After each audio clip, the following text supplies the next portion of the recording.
علیہ وآلہ وسلم نے ارشاد فرمایا، حضور علیہ السلام نے فرمایا ہر امت کا کوئی نہ کوئی فتنہ ہوتا ہے، کوئی نہ کوئی آزمائش ہر امت میں آئی جس سے لوگ راہ حق سے بھٹک گئے، ان پر آزمائش آئی۔ ہر امت کا کوئی نہ کوئی فتنہ، ہر امت پر کوئی نہ کوئی آزمائش۔ تو محبوب کریم علیہ السلام فرمانے لگے میری امت کا فتنہ مال ہے، میری امت کی آزمائش مال ہے، ان کے اندر مال آیا ہے، فتنہ آیا۔ حضرت عمر فاروق رضی اللہ تعالیٰ عنہ کا زمانہ مبارکہ تھا تو مال بہت زیادہ آیا تھا۔ حضرت عمر کے زمانے میں اللہ نے دولت بہت زیادہ عطا کی، چونکہ بہت سارے علاقے فتح ہونے لگے تو مال غنیمت ڈھیروں آنے لگا۔ حضرت عبد الرحمن ابن عوف رضی اللہ تعالیٰ عنہ فرماتے ہیں کہ جب بحرین سے مال آیا تو اتنا مال آیا، اتنا مال آیا، حضرت ابو عبیدہ بن جراح رضی اللہ تعالیٰ عنہ لے کے آئے، اتنی دولت آئی، مسجد نبوی شریف صلی اللہ علیہ وسلم میں مال کا ڈھیر لگا تو جو اونچے قد والے تھے نا وہ بھی مال کے پیچھے چھپ گئے۔ اتنا بڑا ڈھیر تھا کہ جن کا قد اونچا تھا، دراز قد تھے، وہ مال کے پیچھے چھپے ہوئے تھے۔ تو فرماتے ہیں کہ صبح صبح کچھ لوگ جلدی آ گئے نماز کے وقت میں، پتہ تھا کہ رات سے مال غنیمت آ گیا اور نماز ختم ہو گئی تو جا ہی نہیں رہے، ابھی بیٹھے ہیں۔ تو حضرت عمر رو پڑے، جناب فاروق اعظم روئے، اللہ اکبر، درد سا پیدا ہو گیا۔ حضور آپ رو کیوں رہے ہیں؟ فرمایا تم اس لیے رکے ہوئے ہو کہ مال آیا ہے؟ لوگوں نے عرض کی حضور ہاں بات تو ٹھیک ہے اور یہ صحابہ کا حق ہے، یہ سب لوگوں میں بٹے گا۔ تو حضرت عمر فاروق رضی اللہ تعالیٰ عنہ سے کہا جناب آپ شکر ادا کریں، آپ رو رہے ہیں۔ فرمایا تمہیں نہیں نہ پتا، میں نے اپنے نبی پاک سے سنا ہے علیہ السلام، حضور نے فرمایا میری امت کا فتنہ مال ہے، جہاں مال آتا ہے وہاں عداوت بھی آتی ہے، جہاں مال آتا ہے وہاں تلخیاں بھی آتی ہیں، جہاں مال آتا ہے وہاں لالچ بھی آتا ہے، جہاں مال آتا ہے تو وہاں پھر لوگ ایک دوسرے سے بٹورنا بھی چاہتے ہیں۔ جب تک جیبوں میں مال نہیں نہ ہوتا تو جو بھی پیار کرتا ہے ذات سے کرتا ہے، اور جب جیب میں مال آتا ہے تو پھر زیادہ تر لوگ جیب سے پیار کرتے ہیں۔ یہ امیروں کا کہنا تو ہوتا ہے کہ لوگ بڑا چاہتے ہیں جی بڑی اللہ کی عزت ہے، تو میں کہا کرتا ہوں ذرا دولت الگ کرنا، پھر اپنی حیثیت کا تعین کر کے تیری کتنی عزت ہے۔ یہ دولت کا لیبل ہے نا، اس کو ذرا اتار، خود پتہ چل جائے گا تیرے پاس کیا ہے۔ میرے نبی کریم علیہ السلام نے اسے فتنہ قرار دیا، یہ تو آزمائش ہے۔ لالچ کرنا، لالچ میں پڑے رہنا، لالچ کی طرف سفر کرنا، اور مطمع نظر لالچ بنا لینا، مطمع نظر۔ ایک بہت بڑے دولت مند کا میں ایک دفعہ اس کا انٹرویو اخبار میں چھپا تو میں دیکھ رہا تھا، تو کسی نے اس سے پوچھا کہ دولت کیسے کمائی، تو کہنے لگا جی میں نے 10 لاکھ والا کام بھی نہیں چھوڑا اور 10 روپے والا بھی نہیں چھوڑا، سارے کام کیے، بس کوشش کی کہ جہاں سے آ جائے اسے حاصل کر لینا چاہیے۔ اب کھل کے بات تو لوگ کرتے نہیں، حالانکہ بہت ساری جگہوں پہ اس بات کا ترجمہ یہ ہوتا ہے کہ نہ جائز دیکھا نہ ناجائز دیکھا، بس جہاں سے آئے، جتنے آئے، جس ترتیب سے آئے۔ شام کو یہ حساب ضرور کرنا ہے کہ آج میرے بینک بیلنس میں کتنا اضافہ ہو گیا۔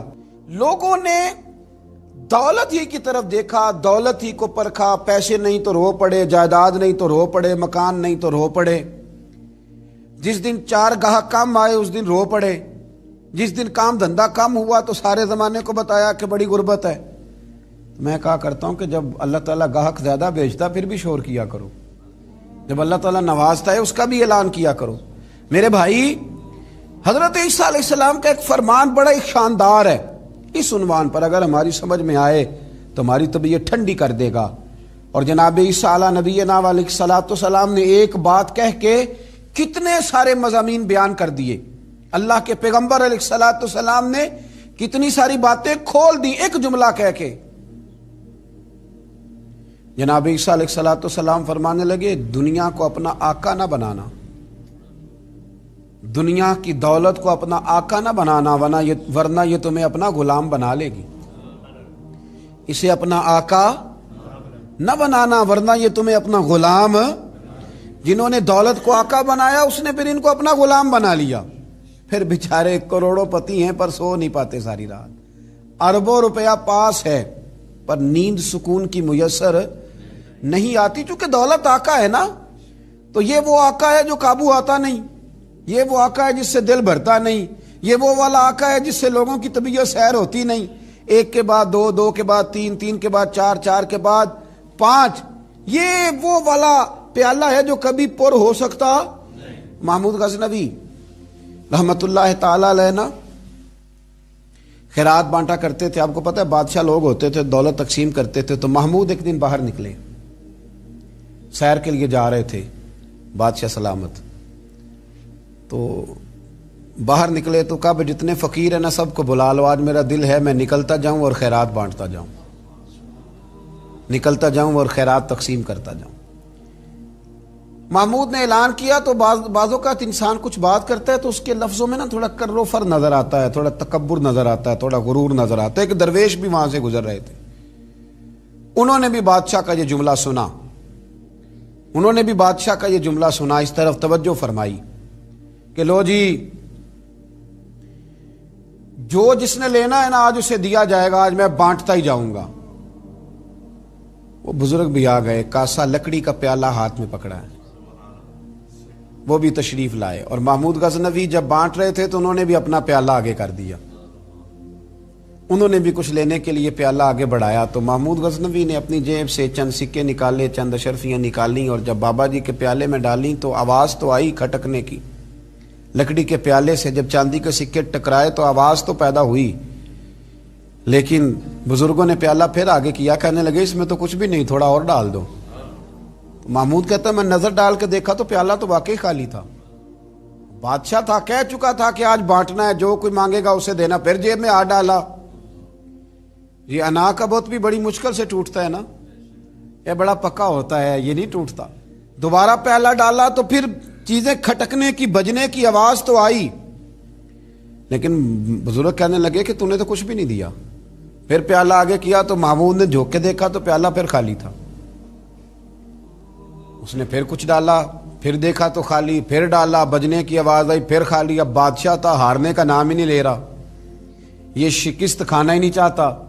اس نے تھیلے منگا لیے، بوریاں منگا لی پیسوں کی بھری ہوئی، ڈالتا جا رہا ہے، بجنے کی آواز آتی ہے.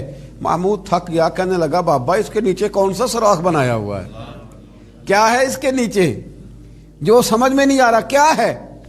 تو ان بزرگوں نے بڑی شاندار بات کی، کہنے لگے محمود یہ انسانی خواہشات کا پیالہ ہے، اور یہ خواہشات کبھی پور نہیں ہو سکتی. ایک پوری کرتے ہیں تو دوسری بن جاتی ہے، ایک پوری کرتے ہیں تو دوسری. حضرت مولا علی شیر خدا رضی اللہ تعالیٰ عنہ فرمایا کرتے تھے نفس کی خواہشیں ان بھیڑوں کی طرح ہیں جو کبھی قابو میں نہیں آتی. ادھر سے گھیر کے لاؤ تو ادھر والی نکل جاتی ہیں، ادھر سے گھیر کے لاؤ تو ادھر والی نکل جاتی ہیں، دونوں کو سمیٹو تو سامنے والی گائے. یہ خواہشات ہیں، یہ کبھی پوری یہ نہیں پوری ہوتی میاں. پھر انسان آگے سے آگے بڑھتا رہتا ہے، حرص کرتا ہے، لالچ کرتا ہے، طمع کرتا ہے، لینے کی خواہش پیدا کرتا ہے، لیکن یہ چیزیں کبھی اس کے حق میں مؤثر ثابت نہیں ہوتی. ہاں میرے نبی کریم علیہ الصلوۃ والسلام سے پوچھا گیا تھا یا رسول اللہ ذلت کیا ہے؟ فرمایا لالچ کرنا. تو حضور عزت کیا ہے؟ فرمایا جو رب نے تجھے دیا اس پہ راضی ہو جا، اللہ عزت عطا فرما دے. قناعت میں عزت ہے، لالچ میں ذلت ہے. تو حرص کرنا، ہوس کرنا، مال کے پیچھے بھاگنا. لوگ تعلیم حاصل کرتے ہیں تو مال کمانے کے لیے، ہنر سیکھتے ہیں تو مال کمانے کے لیے، کسی استاد کے پاس جاتے ہیں تو مال کمانے کا طریقہ سیکھنے کے لیے، کسی سے یارانہ لگاتے ہیں تو کہتے ہیں ذرا دیکھو تو صحیح یہ آگے کیسے گیا ہے. جب مطمع نظر ہی مال ہو، جب توجہ ہی ساری مال کی طرف ہو، جب دولت ہی ہر چیز کا لوگ ماں حاصل سمجھ لیں اور مقصود اور مدعائی دولت کو بنا لیں، تو پھر انسانوں میں کمزوریاں پیدا ہوتی ہیں، روحانی قوتیں ختم ہوتی ہیں، پھر انسانوں کے اندر شوق، ذوق اور وہ ساری چیزیں کمزور پڑتی ہیں. میرے نبی